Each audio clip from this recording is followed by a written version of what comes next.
স্পেনের পর উরুগুয়েকেও রুখে দিল ক্যাপ ভার্দে। ভাগ্য খারাপ না হলে জয়টাও পেয়ে যেতে যেত। চলতি বিশ্বকাপে এখন পর্যন্ত সবচেয়ে বড় চমকের নাম বোধ হয় ক্যাপ ভার্দে। ইতিহাসে প্রথমবারের মতো বিশ্বকাপ মঞ্চে আসা ক্যাপ ভার্দে তাদের সেই প্রথম বিশ্বকাপেই অবিশ্বাস্য কিছুরই সাক্ষী করেছেন ফুটবল বিশ্বকে। রীতিমতো এজন্য পিলে চমকানোর মতো করে নিয়মিত চমকে দিচ্ছেন ফুটবল বিশ্বকে। বিশ্বকাপের শুরুতেই গ্রুপ এইচ দেখার পর সবাই যখন বলেছিল এই গ্রুপে থাকা স্পেন, উরুগুয়ে, সৌদির কাছে পাত্তা পাবে না ক্যাপ ভার্দে, সেখানেই ক্যাপ ভার্দে লিখল ইতিহাস। সবাই যখন ধরে নিয়েছিল ক্যাপ ভার্দে তাদের প্রথম ম্যাচেই হিউমিলিয়েট হবে, সেখানে ক্যাপ ভার্দে শক্তিশালী স্পেনকে কাবু করল। অবশ্যই কাবু করেনি, বরং এটাকে সহজ ভাষায় বলা যায় পরাজিত করা।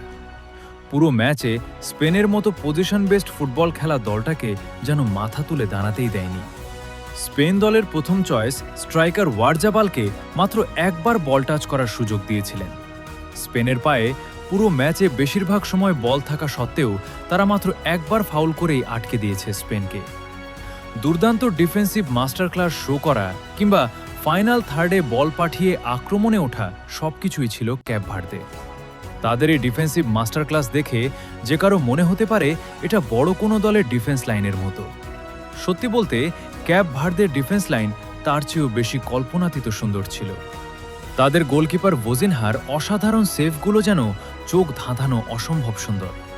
তিনিও সেদিন ইতিহাস গড়ায় নাম লিখিয়েছিলেন। এরপর আসলো দ্বিতীয় ম্যাচ। প্রতিপক্ষ কোচদের কোচ খ্যাত মাস্টার ক্লাস টেকনিশিয়ান মার্সেলো বিয়েলসার উরুগুয়ে। এবার যেন সবাই ধরেই নিল যে এবার আর রক্ষা নেই ক্যাপ ভার্দের। এবার বুঝি কপাল পুড়ল? কিন্তু না, এবারও যেন চমকে দিল বিশ্বকে। এবার শুধু প্রতিপক্ষকে থামালেনই না, বরং প্রতিপক্ষের জালে বলও পাঠালেন। দ্য গ্রেট মার্সেলো বিয়েলসার ট্যাকটিক্স যেন মাটিতে মিশিয়ে দিল ক্যাপ ভার্দে। মাত্র কয়েক পার্সেন্ট বল রেখেই ক্যাপ ভার্দে নিল সর্বোচ্চ অন টার্গেট শট। শুরুতেই 21 মিনিটে পিনের গোলের লিড নিয়ে উরুগুয়ের বিপক্ষে 2-1 গোলে পিছিয়ে পড়েও সেকেন্ড হাফের 58 মিনিটে বদলি হিসেবে নামা ভ্যারেল্লাকে দিয়ে 61 মিনিটে গোল করিয়ে ম্যাচ সমতায় ফেরালেন এবং ড্র নিয়ে মাঠ ছাড়লেন। এবং বরাবরের মতো এই ম্যাচেও দুর্দান্ত ডিফেন্সিভ মাস্টার ক্লাস শো করল সর্বোচ্চ ট্যাকল জয়। সর্বোচ্চ ইন্টারসেপশন, সর্বোচ্চ ব্লক, সর্বোচ্চ ক্লিয়ারেন্স সব দিকে এগিয়ে থাকল। ম্যাচে ফাউলের সংখ্যাও উরুগুয়ের 11 ফাউলের বিপক্ষে মাত্র 4টি ফাউল করেছে ক্যাপ ভার্দে।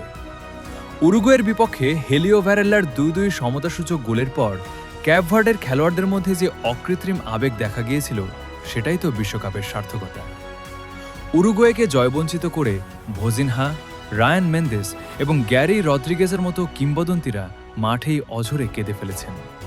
সব মিলিয়ে ক্যাপ ভার্দে আজকে ইতিহাস রচনা করেছেন আবারও।